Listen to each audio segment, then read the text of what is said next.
नमस्ते, म भूमराज तिवारी दैनिकी.com को पर्यटन संवादमा यहाँलाई स्वागत छ। आज हामीले यस्ता अतिथिसँग कुरा गर्दैछौँ जो विगत 2 दशकभन्दा बढी समय WWF मा आबद्ध भएर संस्कृति, पर्यटन र अन्य विविध स्थानीय चिजहरूको संरक्षणमा लाग्नुभयो र गत वर्षदेखि उहाँ चाहिँ रैथाने एग्रो प्रोडक्ट्स नामको एउटा कम्पनी खडा गरेर रैथानेसँग जोडिनु भएको छ। म तिलक ढकाल सरलाई हाम्रो दैनिकी.com को यो कुराकानीमा स्वागत गर्न चाहन्छु। हस्, धन्यवाद भूमिराज। रैथाने भनेको चाहिँ के हो तिलक सर? अनि यो शब्द नेपाली शब्द हो। विशेष गरेर हाम्रो मौलिकपन झल्किने हामीसँग कृषि उपजहरू थिए, हामीसँग वस्तुहरू थिए, हामीसँग ज्ञानहरू थिए, हामीसँग सिपहरू थियो। त्यो समग्र ज्ञान, सिप, वस्तु र उपजहरू जो हाम्रो परम्परागत रूपमा चाहिँ हामीले उपयोग गर्दै आइरहेका थियौँ, देख्दै आइरहेका थियौँ, उत्पादन गर्दै आएका थियौँ, ती वस्तुहरूलाई नै हामीले रैथाने भन्ने गरेका छौँ। रैथानेको चाहिँ काठमाडौँमा चाहिँ त्यसको आवश्यकता किन पर्यो? तपाईँले काठमाडौँमै त्यसको स्टोर खोल्नु भएको छ र काठमाडौँ मात्रै भन्नुभन्दा पनि रैथाने वस्तुहरू, रैथाने संस्कृतिहरू, रैथाने उपजहरू बिस्तारै दिन प्रतिदिन लोप हुँदै गइरहेको अवस्था छ नेपालबाट।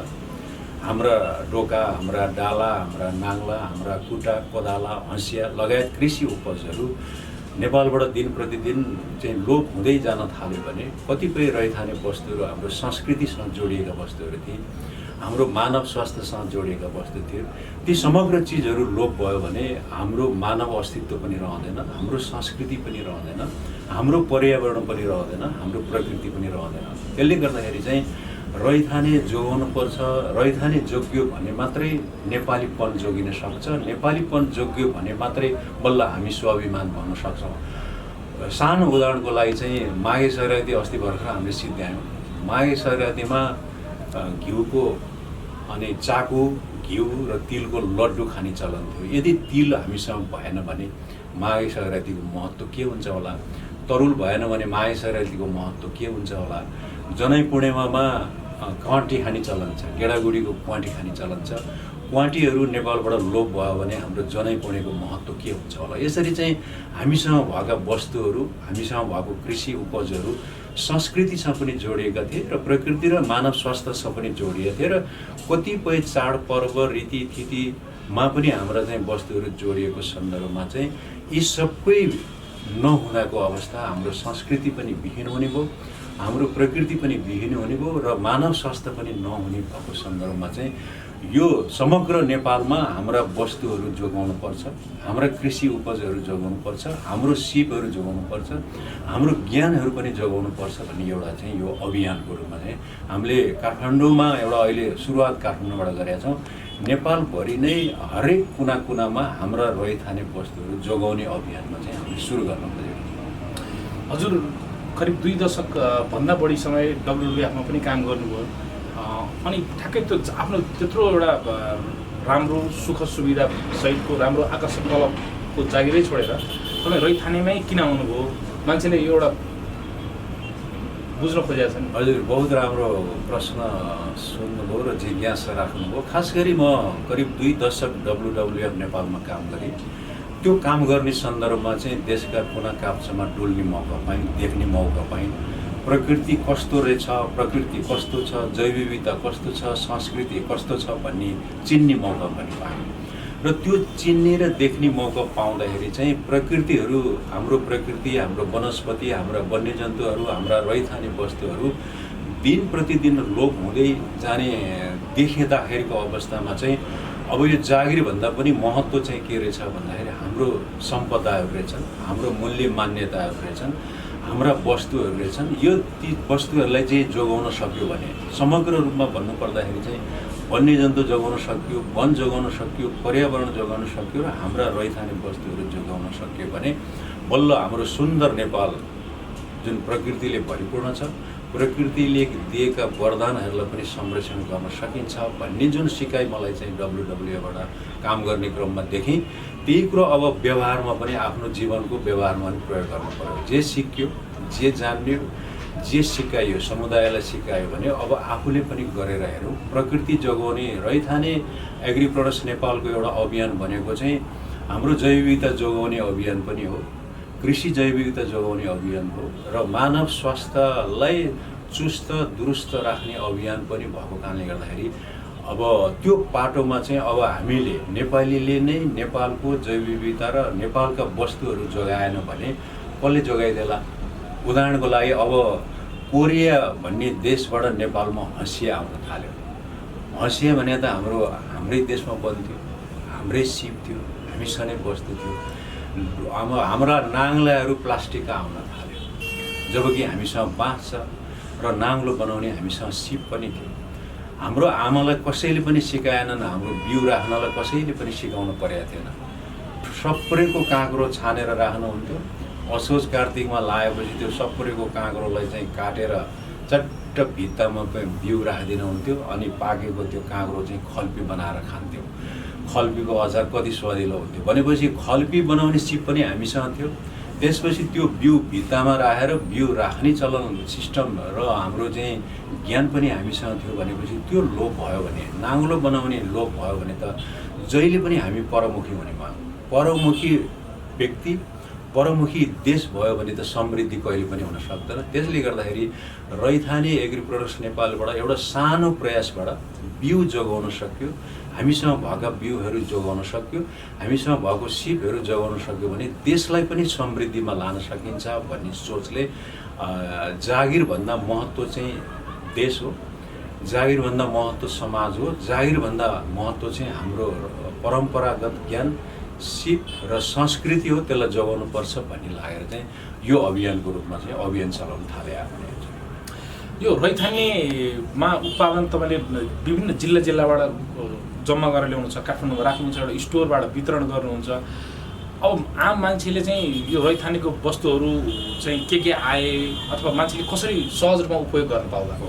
यो चाहिँ अहिलेसम्म हाम्रो चाहिँ यो 10 महिनाको भर्खरै सुरु गरे हामीले रैथाने अभियानलाई चाहिँ भर्खरै सुरु गरेका छौँ। 10 महिनाको अभियानमा चाहिँ हामीले 27वटा जिल्ला हामी जोडिन पुग्यौँ। रैथाने एग्री प्रोडक्ट्स नेपालसँग चाहिँ 27 जिल्लाको करिब 8000 किसानसँग हामी जोडिन पुगेका छौँ र 50वटा भन्दा बढी सहकारीहरूसँग हामीले चाहिँ सम्झौता गरेका छौँ, उत्पादनको लागि सम्झौता गरेका छौँ। किसानहरूले उत्पादन गरिदिनुहुन्छ, उत्पादित भएको वस्तु यहाँसम्म ल्याउने र यहाँ ल्याइसकेपछि धुने, पखाल्ने, केलाउने, निपन्ने र त्यसलाई पोको पालेर उपभोक्ताको घर घरसम्म पुर्याउने काम चाहिँ रैथाने एग्री प्रोडक्ट्सले गर्छ। यो मान्नुहोस् कि रैथाने एग्री प्रोडक्ट्स नेपाल भनेको चाहिँ किसान र उत्पादन गर्ने किसान र खाने उपभोक्ताको बिचको एउटा मध्यस्थकर्ताको भूमिकामा चाहिँ हामीले चाहिँ काम गरिरहेको अवस्था छ र शुद्धता हाम्रो चाहिँ पहिचान बनाउनु खोजेका छौँ। हामीले कुनै पनि हालतमा हाम्रा वस्तुहरू शुद्ध हुनु पर्यो, मूल्य समयअनुसारको हुनु पर्यो, बजारसँग प्रतिस्पर्धा हुनु पर्यो र सेवा चुस्त हुनु पर्यो, दुरुस्त हुनु पर्यो, भरपर्दो हुनु पर्यो, राम्रो हुनु पर्यो, छिटो हुनु पर्यो। यो सबैको हुन्छ। हाम्रो सेवामा चाहिँ मानवीय पक्ष पनि जोडिनुपर्छ भन्ने हामीले लागेका छौँ। यो भन्नको अर्थ के हो भन्दाखेरि तपाईँले पोखरेली चामल भन्नुहुन्छ भने साँच्चै पोखरेली चामल हुनु पर्यो, कालो नमक भनिन्छ भने साँच्चै कालो नमक हुनु पर्यो, मासको दाल भनिन्छ भने साँच्चै मासको दाल हुनु पर्यो, कलर लगाएको मास भन्नु भएन। यसरी चाहिँ शुद्धता सहित हाम्रो चाहिँ विशेष गरेर यो 3टा कुरो, गुणस्तरको कुरो, मूल्यको कुरो र सेवाको कुरामा चाहिँ कुनै पनि हालतमा कुनै पनि कम्प्रोमाइज नगर्ने, यसमा चाहिँ सम्झौतै नगर्ने भन्ने हिसाबले चाहिँ हामीले चाहिँ किसानको वस्तु यहाँ खाने मान्छे उपभोक्ताको भान्सासम्म पुर्याउनेलाई एउटा मध्यस्थकर्ताको रूपमा चाहिँ हामी अगाडि बढ्न खोजिरहेका छौँ। हामीसँग 49जना को टिम छ, यसमा हामी काम गर्ने 49 जना छ। 12 जनाको हाम्रो कर्मचारी साथीहरू हुनुहुन्छ जसले केलाउनुहुन्छ, निपन्नुहुन्छ, पहाल्नुहुन्छ, धुनुहुन्छ, शुद्धताको लागि चाहिँ उहाँहरूले चाहिँ काम गर्नुहुन्छ। त्यसपछि हामीसँग एउटा एप छ, एप मार्फत चाहिँ हामीले चाहिँ अर्डर आउँछ। त्यसपछि चाहिँ साइकलबाट, मोटरसाइकलबाट, स्कुटीबाट र भ्यानबाट हामी घर घर पुर्याउने कामहरू गरिरहेको सन्दर्भमा छ। अब यो वर्ष चाहिँ हामी आफ्नै हाम्रा चाहिँ बिक्री केन्द्र रैथानेका महत्त्वपूर्ण ठाउँहरूमा चाहिँ बिक्री केन्द्रहरू हुन्छन्। त्यसपछि यो व्यावसायिक साझेदारहरू मार्फत चाहिँ रैथाने वस्तुहरू चाहिँ उपभोक्ता माझहरूमा पुग्छ। हामीले चाहिँ अहिले सुरु गरिसकेका छौँ घुम्ती हाट। शनिबारको दिनमा चलाउने हाटलाई हामी शनिश्चरी हाट भन्छौँ, आइतबारको आइतबारे हाट भन्छौँ। जसरी हाम्रो प्रचलनमा शनिबारे, आइतबारे, सोमबारे, मङ्गलबारेको नामबाट हामी चाहिँ घुम्ती हाटहरू पनि सुरु गरिरहेका छौँ र अहिले चाहिँ हामीले एक ठाउँमा चाहिँ घुम्ती हाट पनि सुरु गरिएको अवस्था छ। यसरी चाहिँ विभिन्न विधि र प्रक्रियाहरूबाट चाहिँ किसानले उत्पादन गरेका वस्तुहरू उचित मूल्यमा किन्ने र त्यो किनेका वस्तुहरू ल्याएर गुणस्तर कायम गर्दै उपभोक्ता माझ पुर्याउने प्रमुख जिम्मेवारी हामीले यसरी यसलाई चाहिँ अगाडि बढाउने सोच बनाएको अवस्था छ। यही प्रक्रियामा अगाडि बढिरहेको छ। अहिले 10 महिनाको अवधिमा हामीले यसरी काम गरिरहेको छ। विशेष गरी काठमाडौँ सहर लगायत अन्य प्रमुख सहरहरूमा चाहिँ मान्छेहरू अब अर्ग्यानिक चिजहरू चाहिँ आफ्नो भान्सामा पसोस् भन्ने चाहन्छन्, तर उनीहरू झुकिरहेको एउटा अवस्था छ। त्यसै गरी गाउँमा जसले अर्ग्यानिक उत्पादन गरे हुन्छ उनीहरूले चाहिँ बजार नपाउने अथवा उनीहरूले त्यो पहुँच चाहिँ जसलाई खुवाउन खोजेका छन् त्यो बाट नपुग्ने अवस्था छ। अब तपाईँहरूसम्म आइपुग्नलाई उनीहरूले कसरी के प्रक्रिया अपनाउनुपर्छ? तपाईँहरूको त्यो आउने प्रक्रिया अथवा ठेगानाहरू के बताउनु मिल्छ? होइन, मिल्छ। यो एकदम सजिलो छ। विशेष गरेर किसान आउने भन्दा पनि हाम्रो सोच चाहिँ किसानमा हामी पुग्ने छ। हामी नै किसानमा पुग्छौँ। त्यहाँ किसानका समूहहरू छन्, किसानका सञ्जालहरू छन्, किसानका सहकारीहरू छ। किसानको सञ्जाल सहकारीले उत्पादन गर्छ, हामी किसानमै पुग्छौँ र सहकारीले हामीसँग सजिलै चाहिँ सम्पर्क गरेर चाहिँ हामी ती वस्तुहरू विशेष गरेर रैथाने मात्रै हामी विकासे र हाइब्रिड प्रजाति र अन्तबाट अरू देशबाट आयातित वस्तुहरू हामी बिक्री गर्दैनौँ, किन्दैनौँ भने मात्रै नेपालमै स्वदेशमै उत्पादन भएका स्वदेशी वस्तुहरू जसमा चाहिँ रैथाने मात्रै हाम्रो व्यवसायमा जोडिन सक्ने किसानहरू सजिलै जोडिन सक्नुहुन्छ र उत्पादन समूहहरूसँग हामी आफै जोडिन जान्छौँ।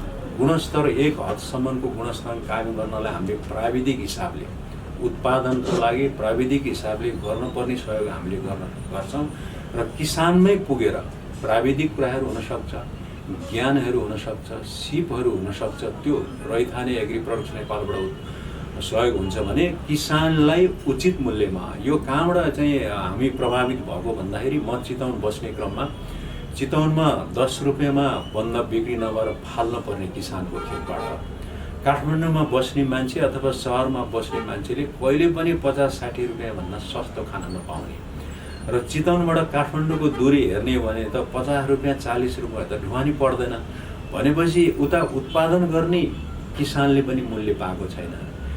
यतातिर उपभोग गर्ने उपभोक्ताले पनि सरल मूल्यमा गुणस्तर खानेकुरा खानु पाएको छैन। त्यसले गर्दाखेरि चाहिँ रैथानेको मूल उद्देश्य भनेको चाहिँ किसानले उचित मूल्य पाउनु पर्यो, खाने मान्छे उपभोक्ताले उचित मूल्यमा गुणस्तरयुक्त खाना पाउनु पर्यो भन्ने हिसाबले चाहिँ अर्ग्यानिक होस् अथवा रैथाने होस् हामीले अहिले अर्ग्यानिक भनिसकेका अवस्थाहरू चाहिँ छैन। अर्ग्यानिकको आफ्नै विधि प्रक्रियाहरू छन्।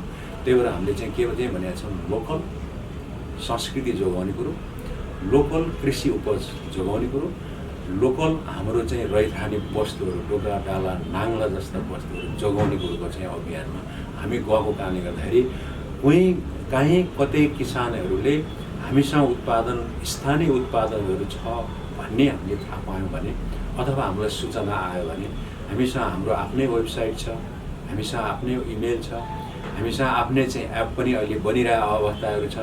त्यसले गर्दाखेरि हामीलाई खबर आयो भने किसान कहाँ हामी पुग्छौँ, हाम्रो सञ्जाल त्यहाँसम्म पुग्छ र किसान र हाम्रो बिचमा चाहिँ 5 वर्षको हामी चाहिँ एमयु गर्छौँ, एउटा सम्झौता जस्तो गर्छौँ। 5 वर्षसम्म भरेको सम्झौताको आधारबाट चाहिँ उहाँहरूले उत्पादित वस्तु उचित मूल्यमा चाहिँ किनिदिने काम चाहिँ हामीले गर्छौँ। यसको अफिसको ठेगाना अनि फोन नम्बर अथवा त्यसको एपको अहिलेलाई हाम्रो अफिस चाहिँ चप्पल कारखाना नजिकै राखेका छौँ। त्यहाँ हाम्रो चाहिँ अब कार्यालय पनि त्यहीँ छ र हाम्रो प्रशोधन केन्द्र पनि त्यहीँ छ, अहिले गोदाम पनि त्यहीँ छ। हामीले अब अर्को ठाउँ खोजी अलिकति फराकिलो ठाउँमा त्यो ठाउँको खोजी गरिरहेछौँ। हाम्रो अफिसको नम्बर 4015-662 हो अफिसको नम्बर र हाम्रो त्यहाँ चाहिँ कर्मचारी साथीहरू पनि हुनुहुन्छ। हामीसँग एप पनि बनिरहेको अवस्था छ, रैथाने नेपाल .com भन्ने हामीसँग एप छ। त्यो मार्फत हाम्रो इमेल मार्फत हुनसक्छ, हाम्रो एप मार्फत हुनसक्छ, सिधै सम्पर्क पनि गर्न सकिने अवस्थाहरू चाहिँ छ। अहिलेलाई चाहिँ हामीले चाहिँ कार्यालय तथा गोदाम तथा चाहिँ हाम्रो प्रशोधन केन्द्र अथवा चाहिँ एउटा चाहिँ हेर्ने ठाउँ चाहिँ चप्पल कारखाना नजिकै चाहिँ ठाउँमा रहेको भण्डारण केन्द्र पनि हामीले दिइरहेका छौँ।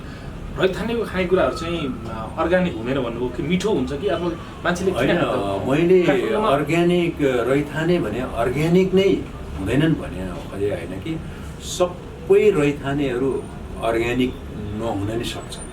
जस्तो हामीसँग जुम्लामा फलेको डोल्पामा फलेको चाहिँ ओखर छ, सिमी छ, त्यो त अटोमेटिकल्ली चाहिँ अर्ग्यानिकै हुन्छ। त्यस्तै गरी चाहिँ हामीसँग विभिन्न ठाउँका स्थानीय सामग्रीहरू आएको छ, अलमोस्ट सबै चाहिँ अर्ग्यानिकै हो। तर सबै अर्ग्यानिकहरू चाहिँ रैथाने नहुन सक्छन्। सबै अर्ग्यानिक भनेका हाइब्रिड पनि हुन सक्छन्, अरू विकासे पनि हुन सक्छन्। तर सबै रैथाने भनेको चाहिँ अर्ग्यानिक नहुन नि सक्छ, कहीँ ठाउँमा चाहिँ प्रयोग हुन सक्छ। तर हाम्रो चाहिँ सोच के हो भन्दाखेरि स्थानीय हुनु पऱ्यो, लोकल हुनु पऱ्यो, सकभर विषादी रहित हुनु पऱ्यो। रैथानेले नारै बनाएको छ विषादी रहित खाना हामी सबैको चाहना भन्ने हामीले नाराले बनाएको छौँ। किन भन्दाखेरि अत्याधिक विषादी प्रयोगले गर्दाखेरि नेपाल चाहिँ एक किसिमले भयावह अवस्था छ। हाम्रो जहाँसुकै हिमालदेखि पहाडदेखि तराईसम्म हाइब्रिड खेती प्रणाली सुरु गरेका छौँ। हाइब्रिडले हाम्रो माटो, हाम्रो पानी, हाम्रो हावा, हाम्रो संस्कृति, हाम्रो मान्छे चालचलन चिनेको छैन।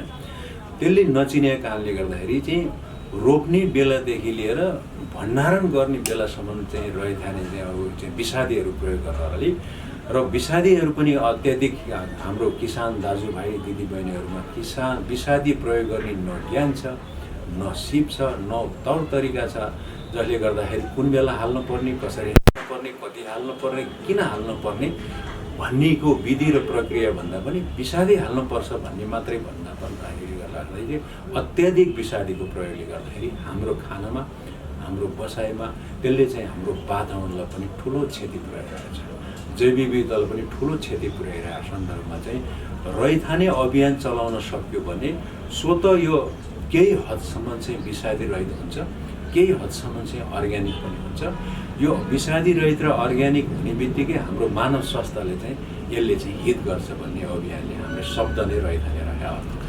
हजुरहरूले जुन पवित्र उद्देश्य राख्नु भएको छ त्यो आफैमा राम्रो छ, तर तपाईँहरूले गर्न खोजेको कामको स्केल हेर्दा चाहिँ अब तपाईँहरू त एउटा एनजिओ जस्तो हुनुभयो, तर त्यसैभरि यसको चाहिँ एउटा मास स्केलमा जानलाई अथवा सरकारी निकायहरूसँग समन्वय गरेर बृहत रूपमा जाने कि त्यस्तो योजना बनाउनु भएको छ? एकदमै हामीले चाहिँ यसको सुरुवाती जुन हामीले सपना देखाएको छौँ रैथाने, त्यही भएर हामीले यसलाई चाहिँ अभियान भनेका छौँ। अभियान भन्ने नै एउटा सानो ठाउँमा, एउटा सानो ठाउँमा बसेर अथवा थोरै मान्छेहरू बसेर कहिले पनि अभियान हुँदैन। अभियान भन्ने कि बृहत विभिन्न सेक्टरहरूको मान्छे सँगसँगै हिँडेर मात्रै अभियान सफल हुन्छ भन्ने हिसाबले चाहिँ हामीले गत वर्षदेखि नै स्थानीय सरकारसँग बसेर अन्तर्क्रियाहरू गर्ने, छलफल गर्ने कामहरू गरिरहेका छौँ। स्थानीय सहकारीहरूसँग बसेर, समूहहरूसँग बसेर, किसान समूहहरूसँग, सञ्जालसँग बसेर चाहिँ छलफल गर्ने र यो अभियानलाई कसरी चाहिँ अगाडि बढाउन सकिन्छ भन्ने चाहिँ अन्तर्क्रियाहरू गर्दै आएका छौँ।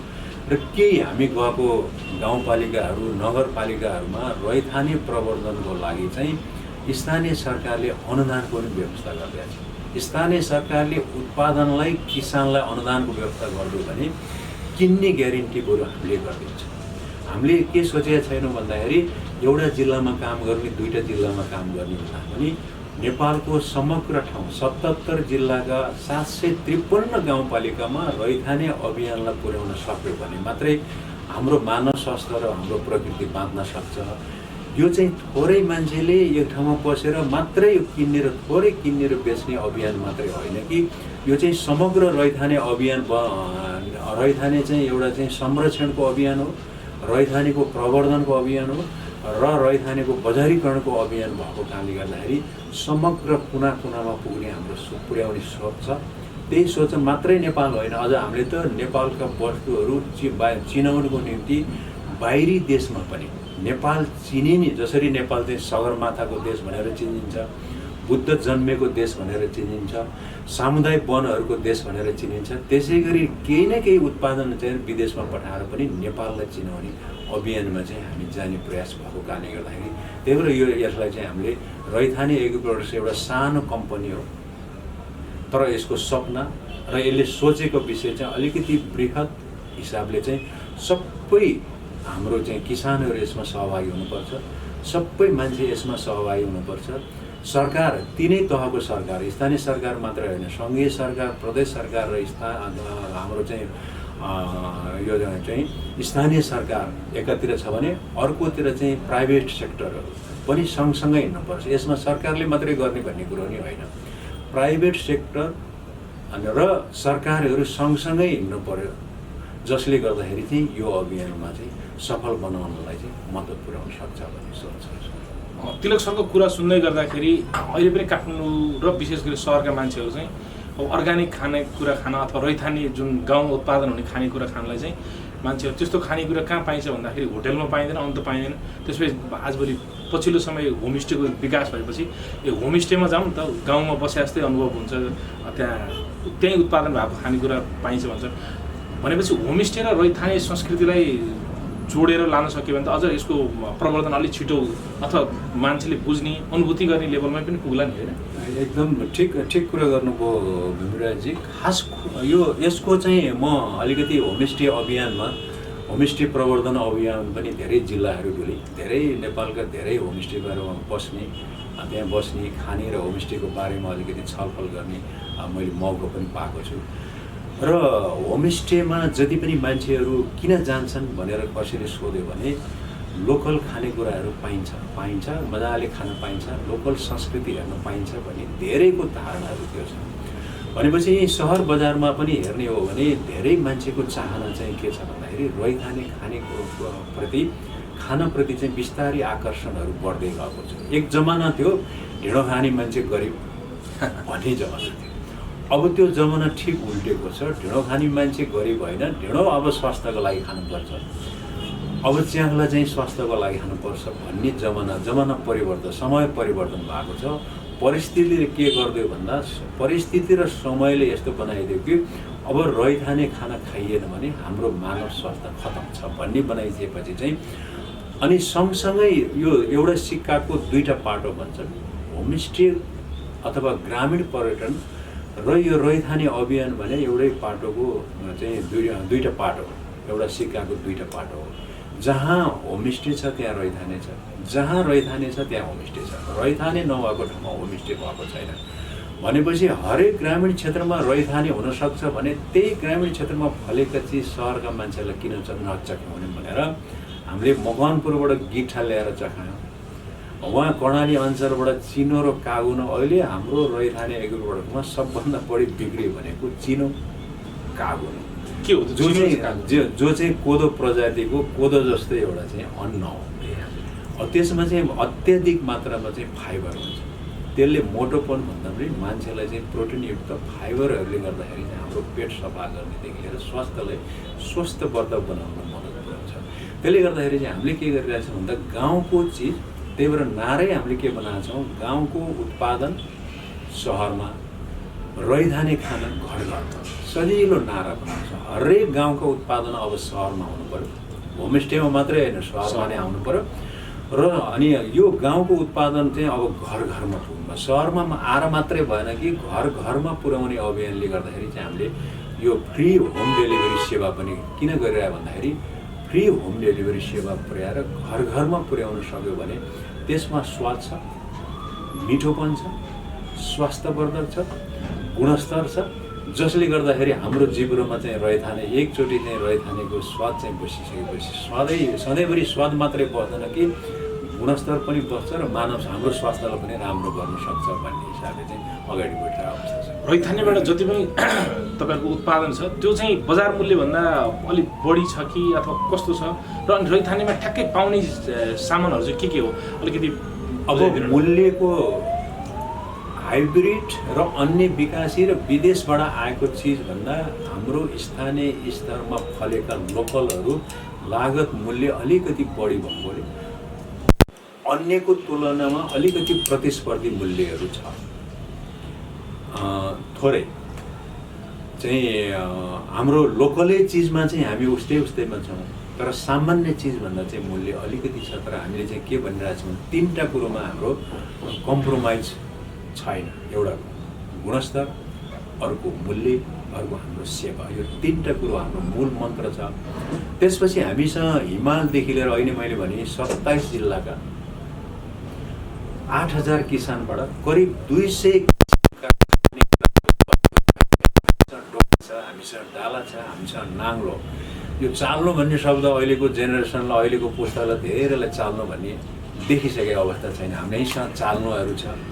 हामीसँग धानका विभिन्न किसिमका नुवाकोटको समुद्र शिखर बेसीमा फलेको, जो वैशाखमा रोपिन्छ, बिउ छरेर मङ्सिरमा फल धान हामीसँग चाहिँ समुद्र पिने धानदेखि लिएर काला नमक धानदेखि लिएर झापाको काला नुनियादेखि लिएर विभिन्न किसिम चाहिँ अब बर्दियाबाट चाहिँ हाम्रो चाहिँ थारू लसुनदेखि लिएर विभिन्न किसिमका करिब 200 किसिमका खानेकुरा र वस्तुहरू 8000 किसान 27 जिल्लाबाट आएको छ। यो वर्षसम्ममा हामी 50वटा जिल्लाका करिब 300 किसिमका खानेकुराहरू 20,000 किसानबाट जोडिने लक्ष्यमा पुगेका छौँ। रैथाने संवादमा तपाईँको जुन विचार सुनिसकेपछि तपाईँहरूलाई पनि रैथाने संस्कृतिसँग जोडिनु मन लाग्यो भने उहाँले तिलक सरले भनिसक्नु भएको छ। रैथानेको आफ्नै एप छ, तपाईँहरूले सामाजिक सञ्जालबाट पनि भेट्न सक्नुहुन्छ, उहाँलाई फेसबुकबाट पनि देख्न सक्नुहुन्छ। र रैथाने संस्कृतिको प्रवर्धन र सम्वर्धनमा उहाँहरूले जुन भूमिका खेल्नु भएको छ, त्यो प्रति दैनिकी.com परिवार तपाईँहरूप्रति अझ शुभकामना दिन चाहन्छ। आजको लागि जुन संवादको लागि हजुर हाम्रो कार्यालयमा आइदिनु भयो, त्यसको लागि धेरै धेरै धन्यवाद। हस्, धेरै धन्यवाद भूमिराजी। मैले पनि यो रैथानेको बारेमा आम समुदायमा पुर्याउने मौका दिनुभयो। रैथाने हामीले नै जोगाउनुपर्छ, हामी सबैले जोगाउने कुराहरू हो। यो पाटोमा यो जुन अवसरहरू दिनुभयो, तपाईँ लगायत तपाईँको दैनिकी.com टिम, सम्पूर्ण टिमलाई चाहिँ धेरै धेरै धन्यवाद दिँदै र हाम्रो चाहिँ समग्र उपभोक्ताहरूमा पनि मेरो के अनुरोध छ भने रैथानेको संरक्षण गरौँ। रैथानेको संरक्षणबाट मात्रै देशको समृद्धि हुनसक्छ, हाम्रो संस्कृति जोगिन सक्छ, हाम्रो प्रकृति पनि जोगिन सक्छ। यो अभियानमा हामी सबैले आफ्नो ठाउँबाट सहयोग गरौँ, यो अनुरोध गर्दै पुनः एकचोटि समग्र हजुरको दैनिकी.com टिमलाई चाहिँ धन्यवाद। धेरै धेरै धन्यवाद। हाम्रो तिलक ढकाल सर हुनुहुन्थ्यो, रैथानेको बारेमा बताउँदै हुनुहुन्थ्यो। हामी यस्तै भिडियोहरू ल्याउँदै जानेछौँ। तपाईँहरू दैनिकी.comलाई हेर्दै गर्नुहोला, लाइक सब्सक्राइब गर्दै गर्नुहोला र बेल आइकनलाई पनि थिचिदिनु होला।